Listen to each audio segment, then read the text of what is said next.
Shalom. Dan tema khotbah saya ini adalah mengenai iman dan berkat. Saya harap firman Tuhan ini dapat merubah seluruh keadaan kehidupan saudara kalau saudara percaya dan mau menjadi pelaku daripada kebenaran firman Tuhan ini. Ayat yang ke-25 mengatakan Allah menjadikan ayat 26. Dia berfirman, dia mengatakan berfirmanlah Allah, baiklah kita menjadikan manusia menurut gambar dan rupa kita. Jadi kita ini we are somebody, kita ini berharga di mata Tuhan. Mulai hari ini kita mesti mengerti bahwa kita ini serupa dengan Allah. Sekali lagi, kita mesti menyadari diri kita bahwa kita ini serupa dengan Allah. We are somebody, bukan nobody. Kita serupa. Ini mesti kita tancapkan di pikiran kita ini. Kemudian ayat 27. Maka Allah menciptakan manusia menurut gambar. Menurut gambar Allah diciptakan dia, laki-laki dan perempuan, and so on. Nah, tetapi saya kemudian bertanya kepada Tuhan, apa maksud dan tujuan? Tentu ada maksud tujuan Tuhan untuk menciptakan kita. Manusia ini untuk apa? Yang pertama pasti sebagai keluarga Allah. Dia mau kita ini sebagai keluarganya, sebagai anak. Kalau kita anak, dia adalah bapak. Karena itu kita di sini semua manggil dia bapak, mau tua, mau muda, mau Pak Gersom, dia akan menyebut dia sebagai bapak. Karena kita ini adalah anak di hadapan Tuhan. Nah, kita ini diciptakan dia menurut berdasarkan serupa dengan dia. Kita ini adalah anak. Kalau kita ini anak, diciptakan sebagai anak, sebagai keluarga, mungkin nggak kita ini miskin, hidup susah, hidup berkekurangan? Nggak mungkin, karena kita ini adalah anak raja. Sadarlah bahwa kita ini anak raja. Kalau kita anak raja, berarti kita ini hidup berkelimpahan. Tidak akan pernah hidup berkekurangan. Sadarlah itu semua. Jadi itu jangan khawatir. Banyak gereja tidak memberikan pengertian kepada kita bahwa kita ini adalah anak raja. Kita ini serupa dengan Allah. Kita ini adalah keluarga Allah, bukan keluarga orang miskin. Dia adalah raja di atas segala raja. Karena itu kita mesti sadar sepenuhnya. Nah, tujuannya apa? Dia mengatakan beranak cuculah pada ayat yang berikutnya. Kita diperintahkan oleh Tuhan untuk beranak cucu. Kalau bahasa Inggrisnya mengatakan, dia bilang be fruitful. Dia mau kita ini berbuah, berkelimpahan hidup kita ini. Jadi itu anak-anak muda sekarang ini, dia mesti mengerti bahwa hidup mereka itu berharga di mata Tuhan. Dan kalian semua, anak-anak muda yang melayani Tuhan di tempat ini, mesti sadar bahwa engkau adalah orang anak raja yang diberkati oleh Tuhan. Engkau adalah keluarga raja. Jadi tidak mungkin engkau akan bisa hidup berkekurangan. Hidupmu pasti berkelimpahan. Mana ada raja gembel? Dia adalah raja di atas segala raja. Kalau dia karena itu, dia yang mengangkat para raja-raja itu. Dia mengangkat presiden, dia mengangkat perdana menteri dan lain sebagainya. Dia berada di atas segala-galanya. Jadi itu kita mesti sadar, mesti percaya sepenuhnya. Kalau hanya untuk membangun gereja aja nggak ada artinya, Pak. Bagi Tuhan itu nggak ada artinya sama sekali. Karena kita adalah anak raja. Nah, setelah saya sadar bahwa saya adalah anak raja, saya mau hidup saya ini seperti anak raja. Saya mau seperti apa yang diajarkan. Karena itu saya nggak percaya kalau ada orang yang tidak menikah. Karena dia akan memberkati orang yang baru menikah. Jadi kapan dia memberkati kita? Pertanyaan saya itu adalah itu. Nah, jawaban Tuhan ketika mereka menikah. Jadi kalau anak muda yang baru menikah, itu adalah awal dari segala-galanya, di mana Tuhan ingin memberkati engkau. Berkati dengan cara bagaimana? Dia akan beranak cucu. Jadi itu saya tidak percaya, kalau ada orang menikah, tidak bisa punya anak. Saya tidak percaya. Saya juga tidak percaya kalau orang tidak punya jodoh. Saya sama sekali tidak percaya. Karena orang menikah itu adalah perintah Tuhan. Bukan kemauan kita. Itu adalah perintah dia. Jadi kalau dia mau perintah kepada kita untuk menikah, menikahlah. Kalau kita sudah menikah, jangan membatasi kuasa Tuhan. Karena dia ingin memberkati kita dengan anak. Supaya nanti kita mendapatkan cucu. Ini beranak aja belum, bagaimana bisa punya cucu. Dan seringkali kita membatasi kuasa Tuhan. Aku tidak mau punya anak dulu. Nanti kalau aku sudah punya jabatan yang baik, nanti kalau aku sudah menjadi kaya, nanti aku sudah punya rumah, oke, kata Tuhan, kamu yang perintah aku tidak bisa diperintah. Nah, kamu tunggu nanti, kamu minta sama aku, minta, ngemis. Ada bahkan orang yang sampai 13 tahun tidak punya anak. Bayangin, 13 tahun tidak punya keturunan. Sedangkan Tuhan berfirman, beranak cucu lah. Mulut ini punya kuasa, mulut ini hanya satu. Tubuh ini adalah 7. Angka 7 itu sempurna sepenuhnya. 2 mata, 2 kuping, 2 lubang hidung. Yang ini cuma 1. Karena berkat dan kutuk tidak bisa keluar bersamaan. Jadi hati-hati dengan mulut ini. Mulut ini adalah harimau katanya orang dunia. Mulut ini penuh dengan kuasa. Karena itu hati-hati. Banyak orang yang membatasi tentang kuasa Tuhan. Aku tidak mau punya anak lagi. Aku hanya punya anak 2. Padahal dia lupa bahwa semua itu adalah tanggung jawabnya Tuhan. Tuhan memerintahkan kita untuk punya anak, untuk kita menikah. Dan Tuhan memerintahkan kita untuk mempunyai turunan. Supaya Tuhan bisa memberkati kita. Itu adalah awal dari segala berkat. Saya tidak percaya orang menikah tidak diberkati oleh Tuhan dengan anak. Engkau tidak bisa, engkau boleh kaya, engkau boleh pintar, engkau boleh apa aja segala. Tapi kalau engkau mau punya anak, itu harus kuasa Tuhan yang terjadi dalam kehidupan kita. Engkau tidak bisa beli, engkau tidak bisa bikin sendiri. Karena itu adalah rancangan Tuhan dalam kehidupan kita. Dia bilang beranak cucu lah. Nah, kenapa dia mengatakan ini terlebih dahulu? Nanti saya jelaskan. Karena ini berbicara ada hubungannya dengan ayat yang lain. Bahwasanya ini berbicara tentang proses, ini berbicara tentang waktu. Jadi berkat itu ada waktunya, berkat itu ada prosesnya. Ini yang ingin saya jelaskan nanti.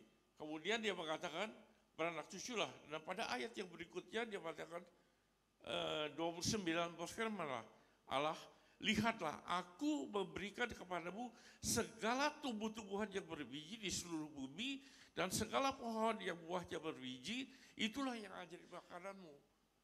Tuhan itu luar biasa. Sebelum dia menciptakan kita, dia adalah Allah yang bertanggung jawab. Dia memerintahkan bumi ini terlebih dahulu untuk menumbuhkan biji-bijian, untuk menumbuhkan benih dan tunas. Tertulis dalam Kejadian 1 ayat yang ke-11. Saya minta tolong kalau ada orang yang bisa megang mic untuk bacakan firman Tuhan, tolong. Ada enggak? Tolong yang suaranya yang keras.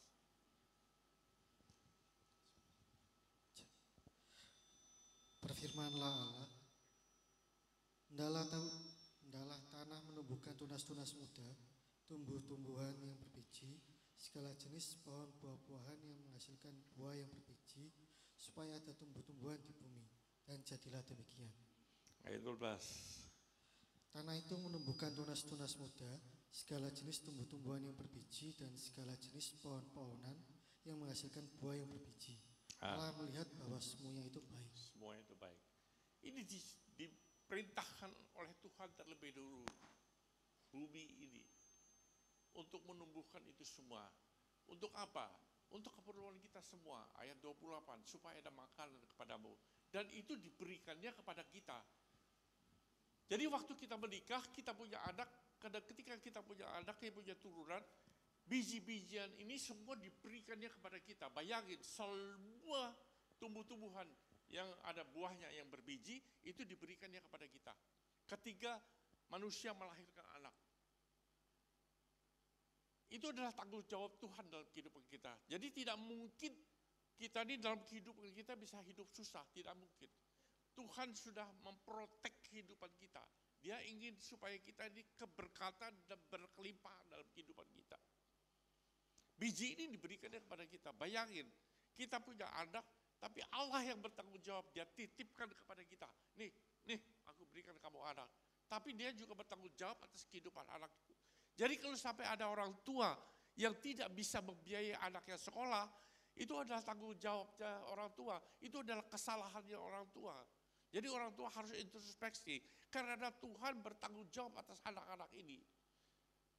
Dan kalau ada pendeta yang hanya tidak bisa punya rumah, itu salahnya dia semua. Apalagi kalau dia tidak bisa untuk makan aja tidak bisa. Karena dia tidak mengerti tentang kebenaran firman Tuhan. Kalau dia mau mengerti dan dia mau jadi pelaku daripada kebenaran firman Tuhan, tidak ada orang yang mati kelaparan itu tidak ada. Orang yang mati kena bencana iya. Karena Allah bertanggung jawab atas hidup kita.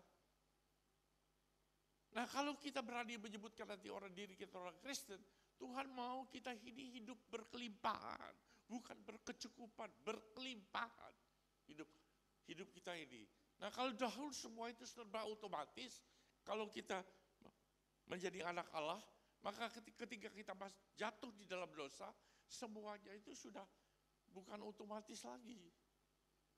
Ada syaratnya kalau kamu melakukan bagianmu, maka aku melakukan bagianku, kata Tuhan. Jadi tidak mungkin Allah itu tidak melakukan bagiannya. Karena dia tidak bisa menyangkali dirinya. Firman-Nya adalah ya dan amin, kata Rasul Paulus. Nah kemudian dia mengatakan, di sini dia mengatakan, lihatlah aku memberikan semuanya. Pada ayat 30 dia mengatakan tetapi, dia nulis dengan tetapi, kepada segala binatang di bumi dan segala burung di udara yang merayap di bumi, yang bernyawa, kuberikan segala tumbuh-tumbuhan hijau makanannya. Diberikan hanya daun-daun dan tumbuh-tumbuhan hijau. Berbeda dengan manusia. Manusia ini berharga di mata Tuhan. Binatang-binatang itu sama sekali tidak ada. Dia tidak sama dengan kita. Jadi kita bukan binatang, kita adalah manusia yang berharga di mata Tuhan. Kita ini serupa dengan Allah. Jadi itu kita harus mengerti. Nah sejak itu kita mesti sadar bahwa kalau sampai kita hidup berkekurangan, maka itu adalah kesalahan kita. Kita mesti koreksi kenapa? Apa yang menjadi penyebab hidup kita menjadi kok begini, kok berkekurangan dan lain sebagainya. Karena itu bagian kita adalah untuk menabur. Kita harus menabur biji-bijian, benih-benihan untuk yang diberikan oleh Tuhan. Kita bayangkan aja, sebesar berapa sih ruangan yang kita butuhkan. Kalau segala biji-bijian itu, pohon-pohonan yang buahnya berbiji itu diberikan kepada kita. Papaya aja kita dapat papaya, satu biji papaya, itu bijinya ada ratusan. Satu biji papaya. Kalau kita tanam satu biji itu satu buah. Dalam satu biji itu satu pohon. Dalam satu pohon itu ada puluhan buahnya, ada ratusan buahnya. Dan di dalam buah itu ada biji-biji lagi yang Tuhan persiapkan berikan kepada kita. Kita yang menanam, kita yang diberikan oleh Tuhan. Jadi sejak awal tidak ada manusia yang bisa memberkati Tuhan. Tuhan yang memberkati kita terlebih dahulu. Kita tidak semua datang telanjang. Dan Tuhan yang memberkati hidup kita. Jadi itu anak-anak muda yang mau kawin jangan khawatir kalau mau menikah. Karena itu adalah perintah Tuhan. Jangan takut kalau engkau tidak punya anak. Karena itu adalah perintah Tuhan di dalam kehidupanmu. Jangan takut sampai engkau tidak bisa makan atau hidup berkekurangan. Dan saya tidak percaya orang Kristen berhutang, saya tidak percaya. Kita harus hidup berkelimpahan. Kenapa Tuhan memerintahkan kita untuk berbuah? Karena di dalam buah itu ada bijinya lagi. Sehingga apa yang Tuhan persiapkan bagi kita waktu kita melahirkan anak, itu akan bertambah terus.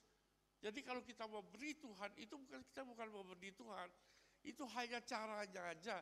Kita memberi Tuhan, tapi kita memberi untuk kepentingan kita pribadi. Yang menabur, yang menuai. Dan yang menabur, yang menuai, yang memberi, yang diberi. Itu aja, gak paling mudah. Jadi kita harus mau menjadi pelaku daripada kebenaran firman Tuhan itu. Hidup dengan Tuhan tidak ada susahnya. Kita manusia yang membuat susah. Saya bangga kalau ada orang tua bisa menyekolahkan anaknya sampai ke luar negeri. Karena itu adalah kehendak Tuhan, rancangan Tuhan dalam kehidupan kita. Tuhan tidak mau kita menjadi bodoh, jadi miskin aja dia tidak mau. Dia mau kita menjadi anak pandai. Karena itu jangan sia-siakan waktu-waktu yang Tuhan berikan dalam kehidupan kita.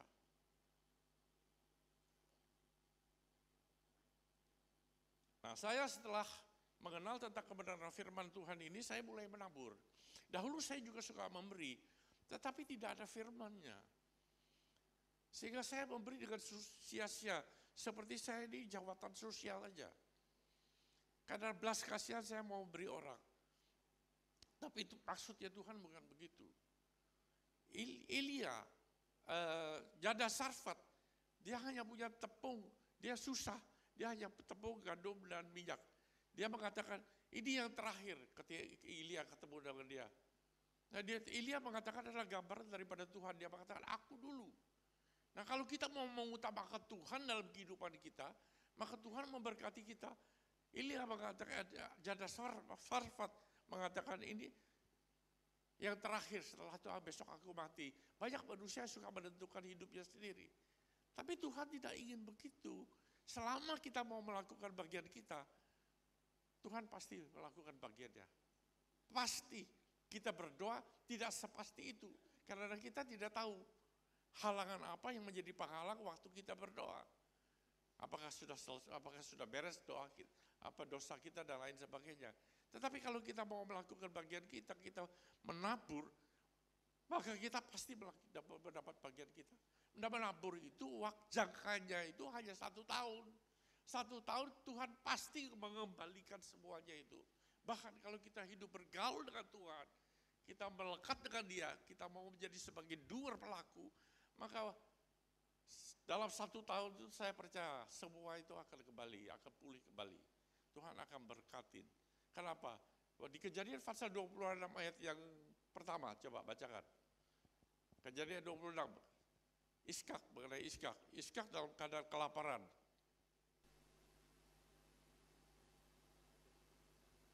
Ya, 26. Kejadian 26 ayat pertama, maka timbullah kelaparan di negeri itu. Ini bukan kelaparan yang pertama yang telah terjadi dalam zaman Abraham. Sebab itu Ishak pergi ke Gerar kepada Abimelek. Ishak ini anaknya Abraham. Pada zaman Abraham terjadi, ini kelaparan bukan yang pertama. Kalau sampai terjadi berkali-kali itu kan terlalu bodoh, sekali aja cukup. Ini masa terjadi sampai 2 kali. Kalau orang kelaparan, apa yang dia bisa tabur? Kalau dia bisa tabur, berapa banyak yang bisa dia tabur? Orang dia kelaparan untuk makan aja dia gak bisa. Tapi tidak ada jalan lain. Kebanyakan manusia kalau sudah ada menghadapi masalah dan dia tidak mempunyai jalan keluar, dia mau balik lagi ke dunia yang lama. Tapi Tuhan itu luar biasa. Dia berfirman kepada Allah, kepada Iskak. Dia larang Iskak untuk pergi ke mana-mana ke lain tempat. Dan kemudian ayatnya ke-12, tidak ada jalan lain. Satu-satunya jalan untuk keluar dari kemiskinan adalah untuk menabur.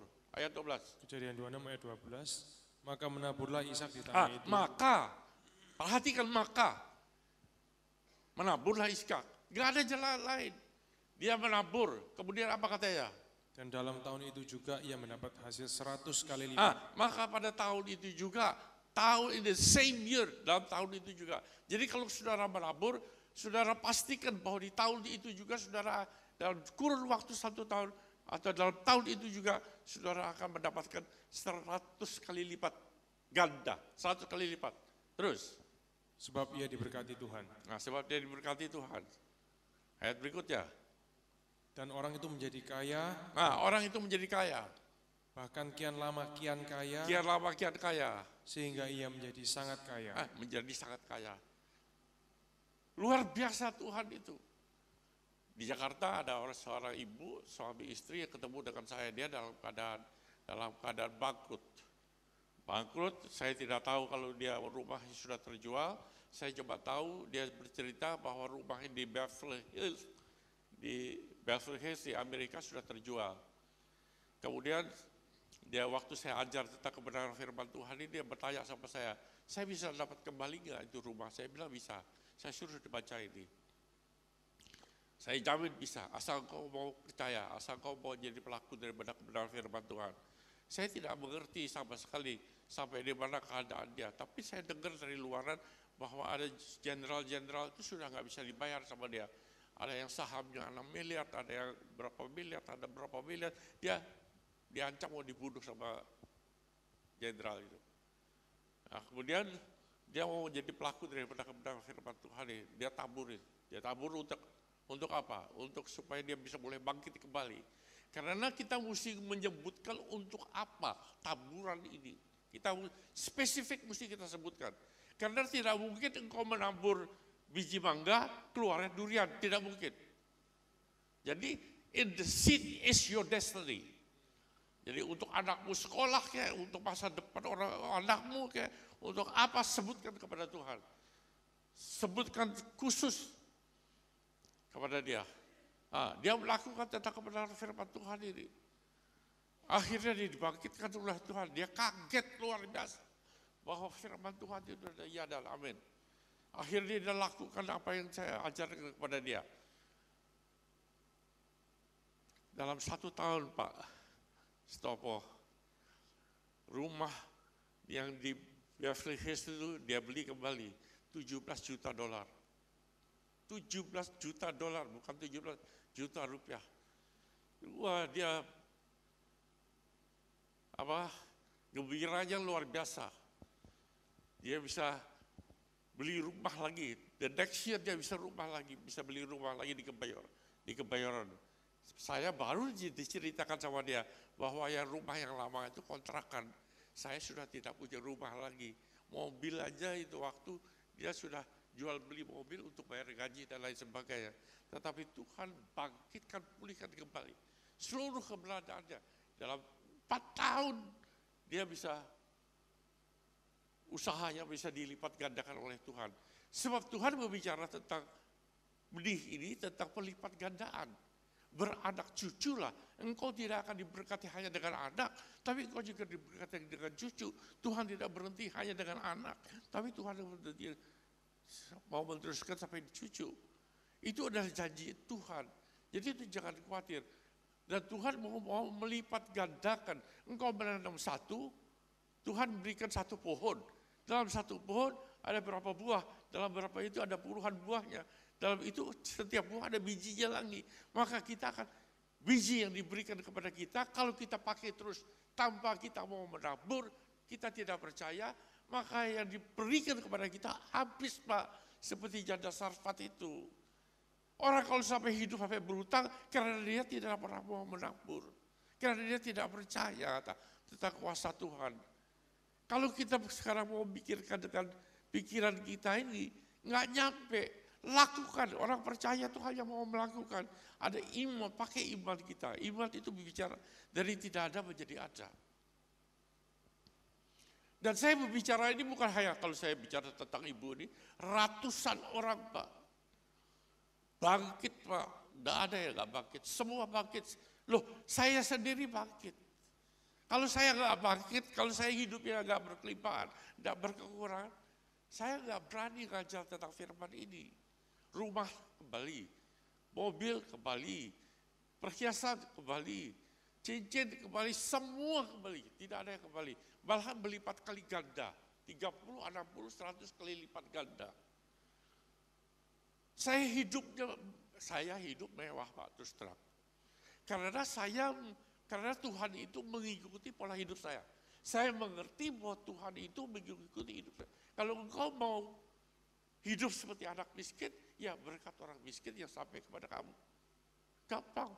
Kalau engkau mau hidup seperti anak raja, kita disadar bahwa kita anak raja, maka berkat anak raja itu yang akan datang kepada kita. Itu jadi tergantung kita. Dia mengatakan, kalau kamu minta batu, kalau kamu minta roti, aku udah kasih batu. Kalau kamu minta ikan, aku udah kasih apa dia bilang?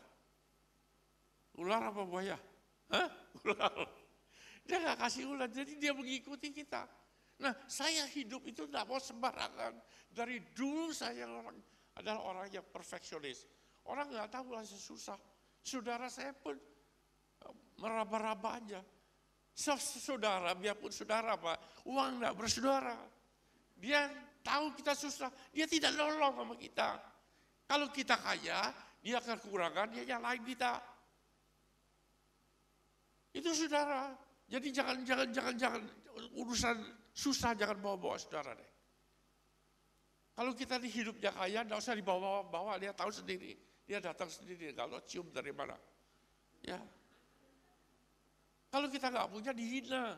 Datang ke gereja, dalam Yesus kita bersaudara global. Ayo, kau punya duit, disalamin, didatengin. Kau nggak punya duit, dijauhin. Tahu kamu jalan kaki nih, dia naik mobil berduaan, nggak diajak kamu. Jujur. Kita orang Kristen, kita harus jujur dalam kehidupan ini. Kita harus berbuah, hidup kita ini untuk orang banyak, bukan untuk sendirian. Kita ini harus bertumbuh. Orang bertumbuh itu untuk orang yang eho. Kita harus berbuah, buah itu untuk orang banyak. Bukan kita nikmati sendiri. Itu kehidupan kita. Ya. Saya orangnya rada keras, belak-belakan aja. Paling saya nggak diundang lagi sama Pak Stopo. Nah ini yang saya sekarang, semua orang kebanyakan tahu, paling enggak tahu namanya Pak Ciputra. Pak Ciputra itu dalam keadaan hancur Pak, dalam keadaan hancur. Dia mengatakan sama saya, satpam saya lebih kaya dari saya jual harta saya semua, saya nggak bisa melunasi utang saya dikatain orang penipu.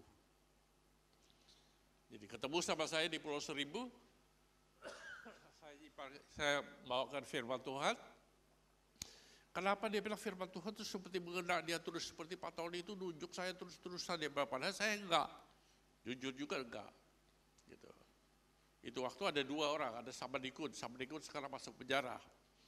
Karena itu coba hurufiah itu Pak, Alkitab itu cuma hurufiah aja, sok-sokan aja bacanya. Dia bukan pelaku. Kalau Pak Ciputra itu diajar, jam 3 pagi dia bangun. Tiap hari jam 3 pagi dia bangun. Dia berdoa sama Tuhan. Tapi dia pelaku firman. Apa yang dia datang ketemu sama saya, dia bilang Pak saya mau ketemu Pak Tuhan. Saya bilang boleh. Kemudian dia minta saya berdoakan dia. Saya bilang oke, saya mau doakan. Tapi dia juga mau ketemu sama saya. Dia bilang tolong Pak Tony, kesalahan saya apa? Ketika Tuhan menjawab sama saya minta waktu. Saya mau ketemu sama dia.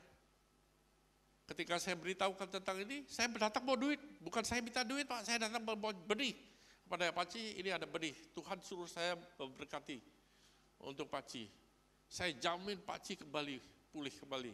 Kalau enggak Tuhan tidak akan memberikan benih ini kepada Pak Ci. Dia bilang saya rekam boleh enggak? Boleh. Kalau sampai Pak Ci pelaku daripada kebenaran firman Tuhan dan Pak Ci dan Pak Ci tidak dibangkitkan kembali sama Tuhan, saya berhenti jadi pendeta. Percuma saya jadi pendeta. Saya rekam boleh enggak? Rekam, silahkan rekam. Nah, orangnya sekarang masih hidup, boleh tanya, siapa saja boleh tanya, boleh ketemu sama Pak Ci. Ya, saya sampai ini hari saya di handphone saya bisa kontak saya anytime, bisa kontak sama dia. Saya punya nomornya dia pribadi. Orang lain nggak bisa. Saya bisa. Nah sampai ini hari kita masih hubungan baik sama dia. Karena saya nggak pernah minta uang 1 sen pun kepada dia. Saya pendeta yang memberi, bukan pendeta yang minta-minta. Saya anak raja. Saya punya kebanggaan sendiri dalam mengikuti Tuhan. Apa terlebih setelah saya mengerti tentang kebenaran firman Tuhan. Sekarang ini kekayaannya triliunan Pak. Datang ke India, pemerintah India itu datang kepada dia. Ketika dia bilang aku tidak bisa bangun lagi, orang-orang yang punya tanah di Jakarta itu datang kepada dia, datang Pak. Berkat itu tidak perlu dicari, pelajari tentang berkat itu akan datang dalam kehidupan saudara. Ya, asal engkau ada syaratnya, baca. Di Ulangan 28, mulai ayat yang pertama sampai ayat yang ke-14. Sisa itu adalah kutuk. Dan kehidupan kita kemana-mana pun berkat itu datang. Saya nggak pernah cari berkat. Saya tidak pernah cari berkat. Saya lakukan bagian saya. Nah, kalau orang mengajar tentang kebenaran firman Tuhan dan diawali dengan meliaki perpuluhan dari meliaki, kemudian suruh nabur, saya perpuluhan itu ngambilnya diajar oleh Tuhan dari kejadian. Dari kejadian pasal 1 ini. Nah, saya lakukan itu. Saya lakukan. Sejak itu saya nggak pernah lagi hidup miskin. Tidak pernah lagi. Semua apa yang saya jual dikembalikan oleh Tuhan berlipat kali ganda. Tuhan kalau memberkati manusia pakai pelipat gandaan. Kita diberi Tuhan satu. Mangga, bijinya kita tanam. Semua itu mesti kita tanam ke tanah. Kalau kita tanam ke tanah berarti ada berbagai macam tanah. Tanah ini gambaran adalah milik Tuhan. Kita harus menanam ke tanah. Kalau tanah adalah, dia harus tanah yang subur. Dia harus bukan tanah yang kering. Dia mesti tanah, bukan tanah yang berbatu-batuan dan lain sebagainya. Kita harus tanah itu mesti sesuai. Kalau kita menanam biji salak, kita nanam di Switzerland, sampai mampus engkau dia tidak akan bisa bertumbuh. Ada tanahnya sih, karena dia di tempat yang tropis. Kalau di tempat yang tropis pun ada tempatnya tersendiri. Tidak seluruh Indonesia ini dia bisa menumbuhkan biji salak. Enggak mungkin. Jadi itu kita mesti lihat. Ini hamba Tuhan ini minta-minta enggak? Gereja ini minta-minta enggak? Suka ngemis enggak? Suka lantang enggak? Kalau gereja ini enggak pernah suka datang, enggak minta-minta, lah utang, berkati dia. Pasti kau akan menjadi berkat. Kalau dia sampai tidak keberkatan hidupmu, pindah kau cari orang lain. Kalau perpuluhan itu ditentukan oleh Tuhan 10%. Kalau menabur tergantung daripada engkau. Jadi kalau engkau mau kaya, mau miskin, mau hidupnya pas-pasan, itu terserah kepadamu. Tuhan membebaskan kepadamu.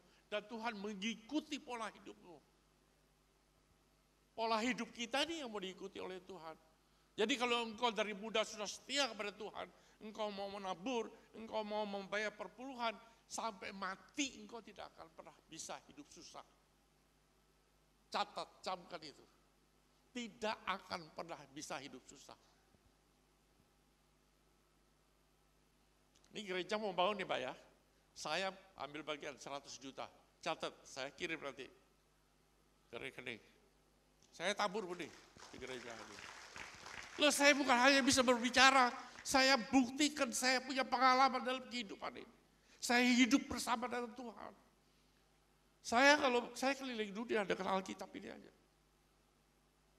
Gak pernah ngomong-ngomong minta bantu doa ya. Itu ngemis-ngemis namanya. Gak pernah saya. Kemana saya pergi, saya mau jadi contoh, saya mau jadi saluran berkat. Dulu saya belajar, pendeta-pendeta dulu cari rumah, nginep pada apa segala. Saya enggak.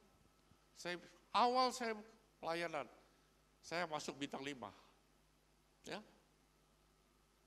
Kemana saya pergi, saya mau jadi contoh, saya mau demonstrasi tentang kuasa Allah. Bahwa Allah itu hidup, bahwa firman-Nya itu sampai sekarang berlaku. Ya dan amin. Itu adalah firman Tuhan. Jadi itu jangan khawatir. Jangan khawatir tentang hidup ini. Engkau percuma datang ke gereja tiap minggu. Kalau engkau tidak mau jadi pelaku. You wasting your time, you wasting your money. Harus bayar kasih kolektor, bayar perpuluhan dan lain sebagainya. Ngapain? Kalau hanya buang-buang waktu. Selamat itu urusan nanti kita di surga. Satu keyakinan bahwa kita kalau pulang nanti sempurna. Kita berdoa aja diajar oleh Tuhan. Bapa kami di surga, dimuliakan namamu, datanglah kerajaan-Mu. Jadilah kehendak-Mu di bumi seperti di surga. Dia mau hidup kita ini di bumi seperti di surga. Bukan hidup di bumi seperti di neraka. Di bumi ini seperti di surga. Jadi wajar-wajar aja. Kalau ada anak orang sekolah di Amerika, kalau engkau dikasih mobil yang mewah oleh orang tuamu, itu wajar, itu berkat Tuhan semua. Yang saya layani, saya sebutkan tadi, suami istri yang di Beverly Hills itu, anaknya sekarang pakai apa? Mobil apa? Mobil mewah itu yang diberikan. Ya. Sampai saya kaget. Jadi jangan khawatir. Kita kalau mau ikut Tuhan, ikut benar-benar. Orang hidup seperti anak raja. Kita ini diberi contoh oleh Tuhan. Musa itu orang yang terkenal. Ditulis oleh Tuhan. Ditulis. Tapi Musa tidak bisa masuk Kanaan. Ayo, berapa tahun? Muter-muter 40 tahun, muter-muter, saling bikin ribut. Bisanya cuma berdoa. Dibentak oleh Tuhan, dimarahi oleh Tuhan. Berhenti kau berdoa. Kita boleh berdoa.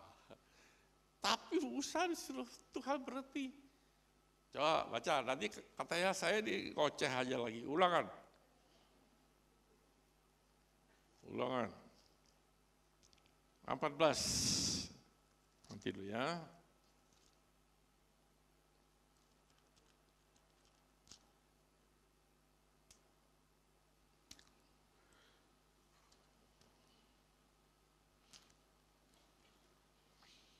Keluaran 14 ayat 15, Pak. Keluaran 14. Keluaran 14.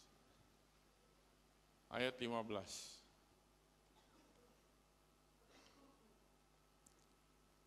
Keluaran 18 ayat 15. Ya, dibaca. Berfirmanlah Tuhan kepada Musa, mengapakah yang keras sedikit. Berfirmanlah Tuhan kepada Musa, mengapakah engkau berseru-seru demikian kepadaku? Mengapa kau berdoa aja bahasa Inggrisnya? Kau berdoa terus kepadaku, ngapain? Ngapain kau berdoa? Kita disuruh melakukan instead of berdoa. Kita berdoa 3 hari 3 malam. Apa hasilnya? Saya mau tanya.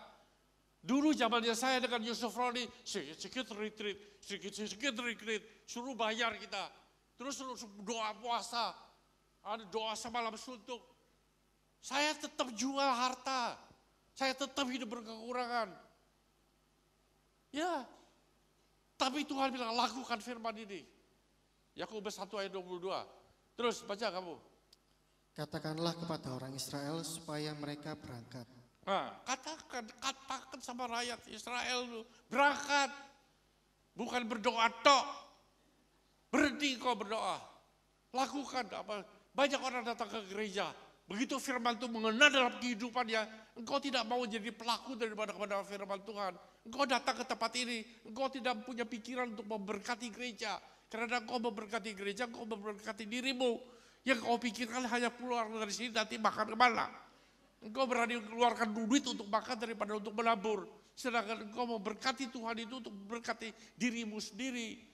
Engkau tidak bisa memberkati Tuhan. Baca Mazmur 50.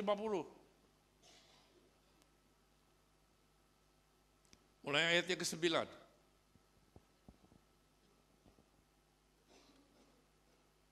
Mazmur 50 ayat 9. Tidak usah aku mengambil lembu dari rumahmu atau kambing jantan. Yang keras, tolong yang keras. Saya tidak dengar sama dia. Tidak usah aku mengambil lembu dari rumahmu atau kambing jantan dari kandangmu. Sebab punyakulah segala binatang hutan dan beribu-ribu hewan di gunung. Terus. Aku kenal segala burung di udara dan apa yang bergerak di padang adalah dalam kuasaku. Terus. Jika aku lapar, tidak usah kukatakan kepadamu, sebab punyakulah dunia dan segala isinya. Semua itu milik Tuhan. Engkau tidak mampu memberkati Tuhan. Dan Tuhan tidak butuh apa-apa darimu. Tuhan itu ingin memberkati engkau, tapi ada caranya. Begitu kita jatuh di dalam dosa, ada syaratnya. Dulu kita dikutuki oleh Tuhan, tapi kita dibayar lunas dengan anaknya. Urusan memberi, dia dulu yang kasih contoh kepada kita. Diberikan anaknya. Ada orang sini yang berani kasihkan anaknya untuk Tuhan? Gak ada. Nih, gua kasihkan. Itu adalah gambaran waktu manusia jatuh dalam dosa. Dia mau menutupi dengan daun pohon ara. Daun pohon ara itu 1 hari, begitu dia kering, bisa bertahan berapa hari untuk itu. untuk nutupi itu. Setelah itu dia jadi rapuh semua. Tapi Tuhan bilang jangan pakai ini, jangan daun pohon ara. Aku ganti dengan kulit dari binatang. Kalau kulit dari binatang itu gambaran kan ada darah, ada pembunuhan, ada kematian. Itu gambaran daripada Yesus Kristus Tuhan. Anaknya yang dia korbankan. Saya tidak pernah baca firman Tuhan ini di mana Tuhan berfirman tapi dia tidak pernah melakukan atau dia tidak pernah mendemonstrasikan tentang kuasanya. Begitu juga dengan Musa. Musa tidak bisa masuk tapi rancangan Tuhan harus terjadi. Dia ganti dengan Yosua. Yosua dia suruh injak sungai Yordan. Tapi begitu dia injak, yang mau belah siapa? Sekarang saya mau tanya. Tuhan yang mau belah. Kita tidak bisa ngerjakan apa-apa. Semua itu dia berfirman Allah. Kita percayai, kita lakukan. Begitu kita melakukan, dia melakukan bagian dia. Karena kita sudah melakukan bagian kita. Apa susahnya sekarang saya mau bertanya. Diinjak sungai Yordan. Yang terbelah dari sana, bukan dari sini. Bukan di tempat dulu saya diajar oleh pendeta. Waktu katanya saya menginjak di sini. Kalau begitu selesailah semuanya. Enggak, tidak ada yang instan. Ada proses semua. Ada tegang waktunya. Dia akan berhenti dari sana. Baca aja dalam Yosua pasal 3. Ya. Jadi ada proses, ada waktu, tegang waktu. Tunggu tanggal mainnya. Pasti terjadi. Apa yang kau tabur, pasti kau terima. Engkau menuai kejahatan. Engkau menabur kejahatan. Engkau menuai kejahatan. Engkau menabur kebaikan. Engkau menuai kebaikan. Pasti. Jangan khawatir. Banyak pendeta. Bukan di sini tidak ada. Di tempat saya sana di Jakarta. Wah, kalau sudah ngoceh orang, kejelekan orang nomor 1. Tapi nggak pernah introspeksi tentang dirinya. Saya nggak percaya kalau ada manusia, orang Kristen ikut Tuhan tidak diberkati oleh Tuhan. Saya tidak percaya.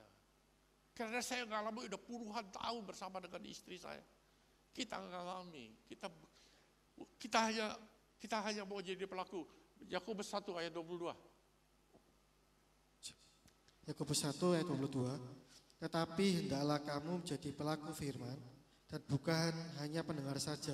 Jangan jadi pendengar toh seperti si tadi bagus tuh, kesaksiannya bagus, firmannya bagus. Tapi what next dalam kehidupanmu? Kalau itu mengena kepada kehidupanmu, kalau firman itu menjadi rema, lakukan, saya jamin pasti jadi.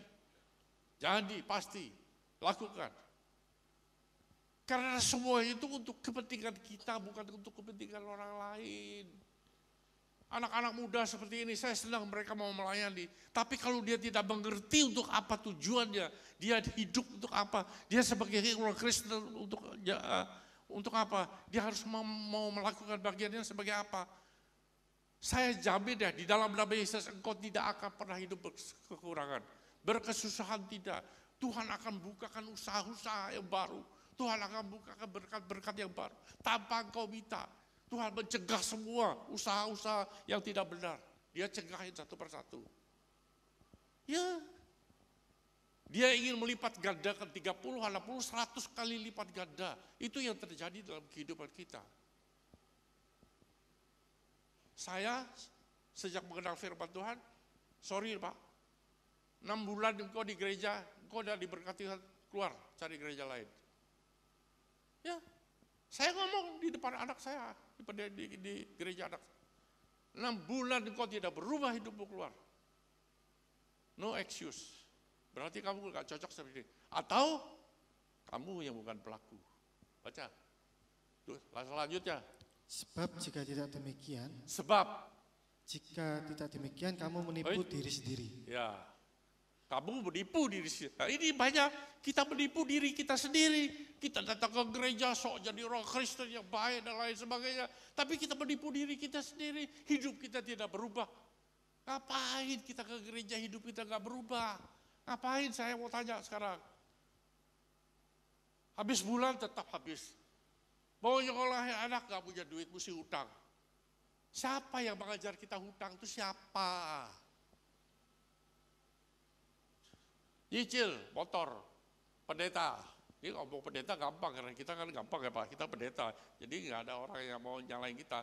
Nggak ada, ya kan? Kita nyalain diri kita sendiri, pendeta-pendeta kuliah kita. Utang dia. Nggak bayar, ada di penjara. Jangan bilang-bilang sama Pak Tony ya, karena dia ketemu sama teman saya. Loh kenapa urusan kamu, saya nggak ngurusi orang di penjara. Salah-salah kamu, wah khotbahnya bagus Pak, nubuatannya hebat. Tapi di penjara Pak nipu. Karena banyak orang berpedoman segala, kalau nipu orang gereja dia nggak akan perkarakan kita. Ya itu penipuan itu. Terus, nanti saya keterusan nanti. 23. Sebab jika seorang hanya mendengar firman saja, Sebab, itu ada sebabnya, mungkin ada sebabnya. Hanya mendengar firman saja dan tidak melakukannya. Firman itu bagus. Saya bertanggung, firman itu ada Allah sendiri. Dia bertanggung jawab terdiri ya. Gak mungkin dia mau menginginkan diri ya. Firman, tapi kalau kita sepele kan ya sepele lah hidup kita. Terus firman itu. dan tidak melakukannya, Dan tidak melakukannya. ia adalah seumpama seorang yang sedang mengamati mukanya yang sebenarnya di depan cermin. Nah, tuh.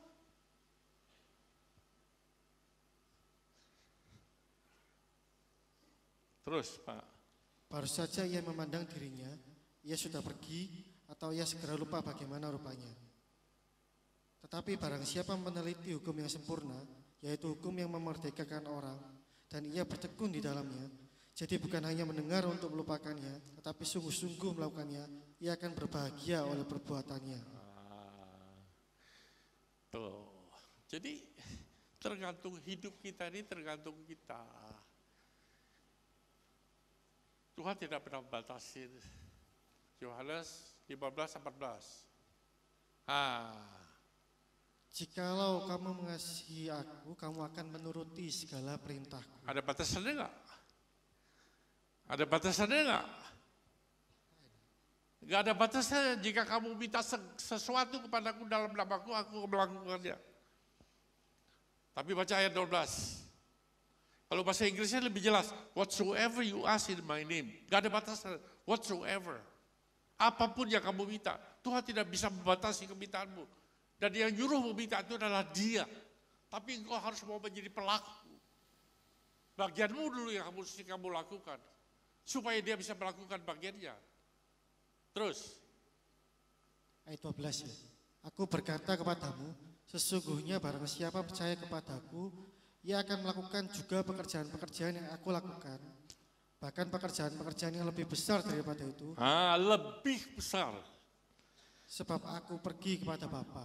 Modalnya hanya percaya. Ya. Sekarang kita beranjak dulu, kita pindah dulu ke pertobatan. Waktu kita bertobat, kita disuruh orang bertobat. Terima Yesus sebagai juru selamat kita. Tetapi tidak pernah gereja memberikan pengertian untuk apa kita bertobat. Apa arti dari pertobatan itu? Gereja hampir tidak pernah memberikan pengertian. Bertobat itu bahasa Inggrisnya repent. Ditulis di dalam Yesus waktu dia keluar dari sinagoga, waktu dia sebagai manusia dia belajar di gereja, dia keluar dari gereja, dari sinagoga itu, kemudian dia berfirman. Firman yang pertama sebagai manusia, dia khotbah mengenai repent because the kingdom of heaven is at hand. Kerajaan surga itu ada di tangan kita, Tuhan. Bukan di mana-mana, semua itu diberikan kepada kita. Jadi kalau ada orang pendeta yang kita tanyai dia bilang tidak ngerti, ya mestinya ngomongnya tidak ngerti kan. Tapi dia bilang itu misteri Allah. Enggak ada misteri Allah. Allah singkapkan, Allah buka seluruhnya. Nih Alkitab nih, tuh PN. Belajar kamu dari Alkitab nih. Ya, lakukan apa yang menjadi bagianmu. Jangan pulang datang pakai Alkitab, sampai pulang dilempar Alkitabnya. Setelah itu dijamah pun juga nanti ketemu nanti minggu depan kita. Hidupmu tidak akan pernah berubah. Urusan surga itu urus nanti. Satu kepastian, engkau mati, engkau akan masuk ke surga. Kalau enggak sampai masuk surga, kasih tahu saya. Saya sendiri juga enggak pernah. Ya. Tapi saya percaya jaminan hidup. Demikian juga dengan firman Tuhan ini. Ya, saya kalau beli sesuatu nggak mau. Tuhan dulu beda dengan istri. Istri suka simpen duit aja, duit. Perempuan pada umumnya begitu, Bu. Ya. Jadi kalau mau beli itu, saya kalau beli branded saya nggak mau. Saya beli sepatu bisa 10 tahun saya pakai. Ayo ada? Masih enak dipakai. Mahal satu kali beli. Coba 10 tahun hitung dengan beli di sini. Beli, saya pernah beli yang dikasih yang di sini bagus, coba. Sebulan mangap dia di gereja. Saya beli dan Tuhan ikuti pola hidup kita. Percaya aja, ingat ya, Tuhan ikuti pola hidup kita. Jadi tergantung kita.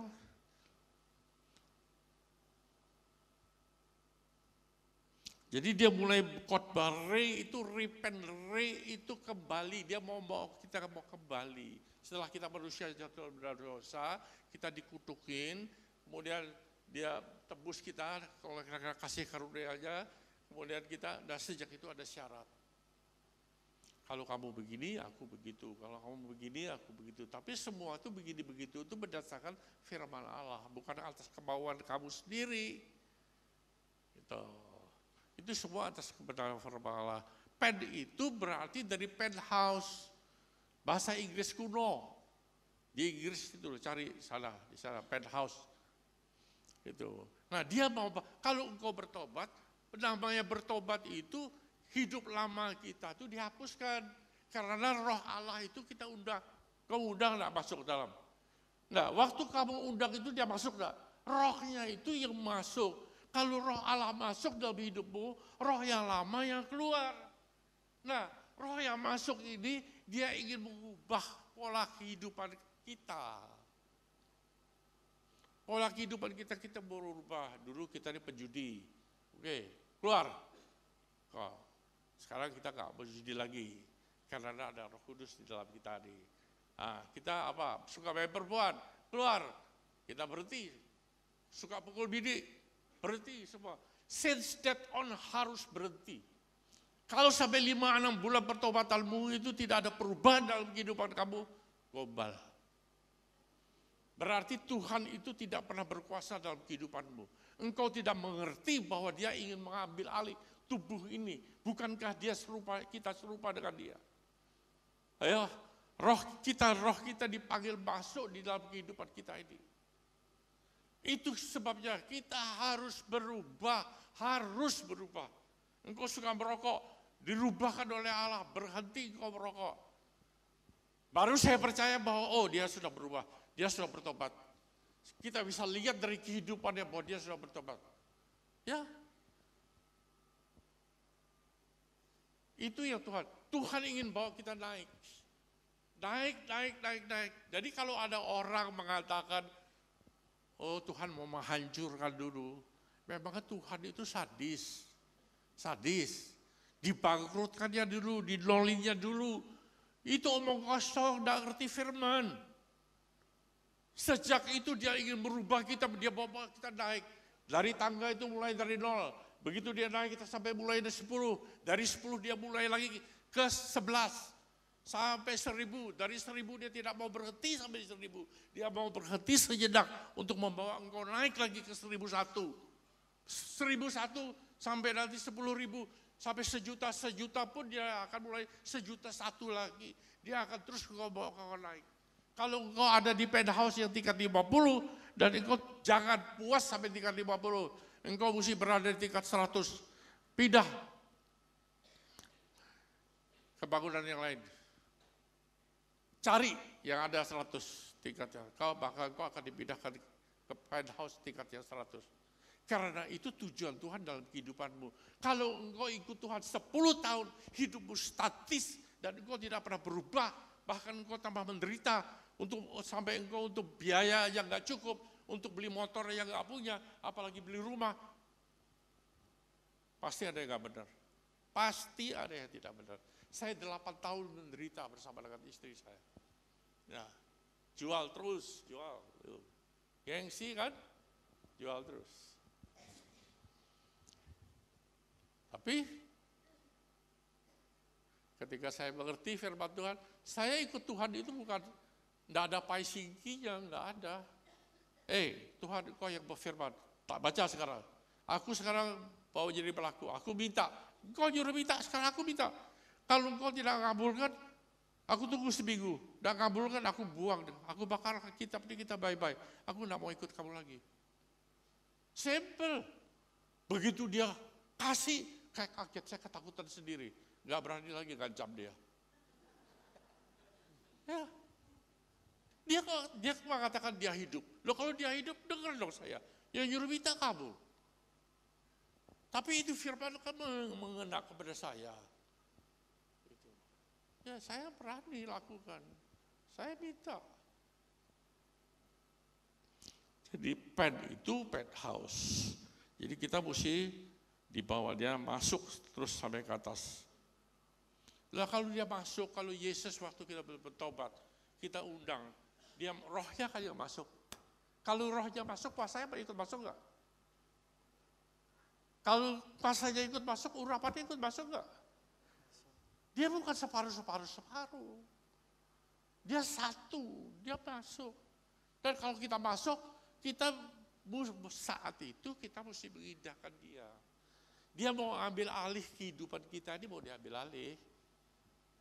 Dia mau jadi nakoda, dia mau jadi menakoda rumah tangga kita, usaha kita, semua dia mau jadi situ. Kemudian kalau dia sudah masuk, lah kalau kita biarkan dia tidur enggak? Tidur sama dengan murid-muridnya di perahu dia tidur. Begitu dia tidur, badai datang enggak? Datang. Tapi namanya dia Tuhan, begitu dipanggil, ya ini kejelekan manusia. Kalau perlu, kalau melarat, kalau kesulitan, kalau kena kanker, baru bangunin dia. Gitu. Bangun enggak dia? Bangun.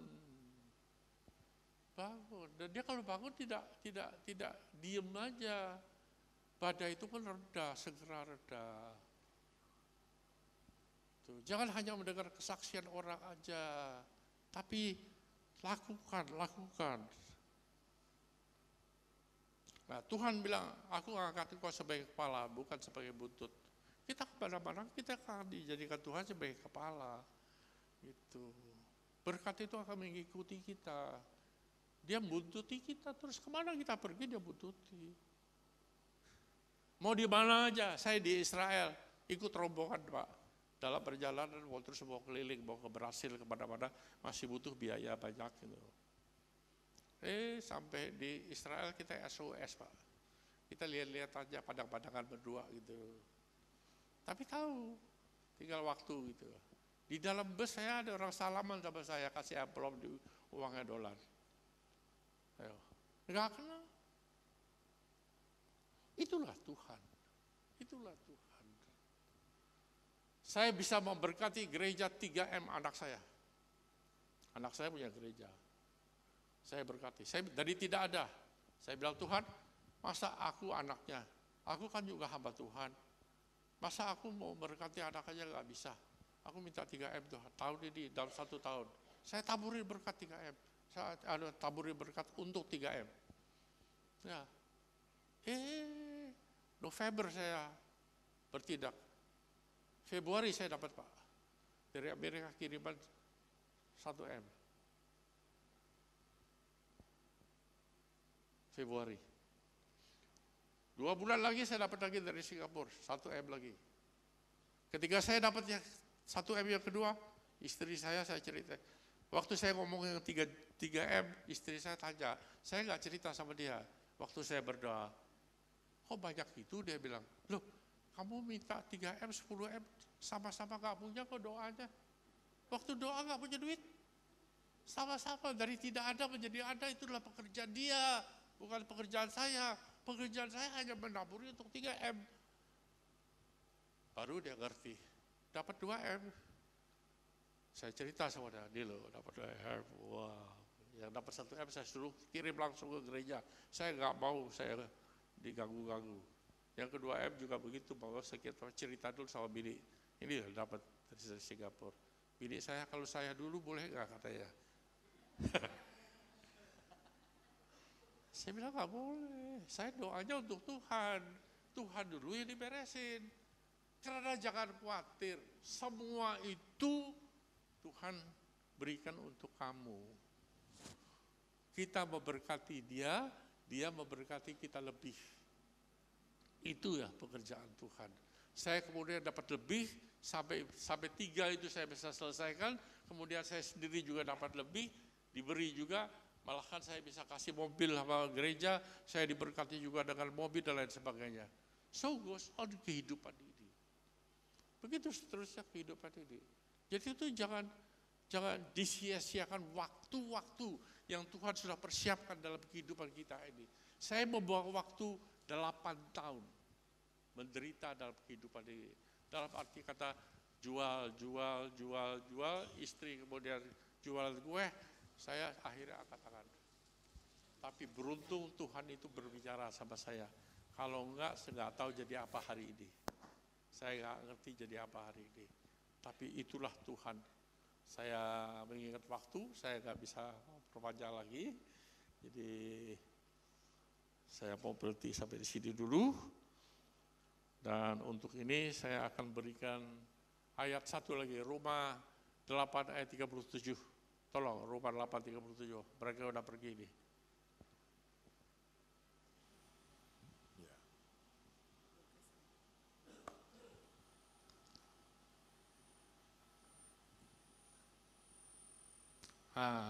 Tetapi dia mengawali dengan tetapi dulu. Jadi dia mengatakan semuanya bukan sebagian. Dalam semuanya itu kita lebih daripada pemenang. Kita ini pemenang karena apa yang Tuhan firmankan, kita hanya melakukan bagian kita, tapi yang berperan itu, yang berperang itu adalah Tuhan. Dan kalau Tuhan yang berperang bagi kita, dia pasti menang. Dan yang kemenangan itu diberikannya kepada kita. Jadi kita ini nggak pernah melakukan apa-apa, hanya menginjak aja. Melakukan selangkah, begitu selangkah kita menginjak, diambil alih oleh Tuhan. Dibawa dia ke tujuan. Sama seperti Abraham. Jadi nggak ada yang sulit, please, nggak ada yang sulit. Kita percaya, kita lakukan, maka dia yang mengerjakannya semua. Begitu menang, waktunya dia serahkannya kepada kita yang pelaku daripada firman Tuhan itu. Ya kita pasti menang, kita tinggal menikmati hidup ini. Bahwa hidup ini adalah berkat Tuhan. Mari kita tundukkan kepala, kita tutup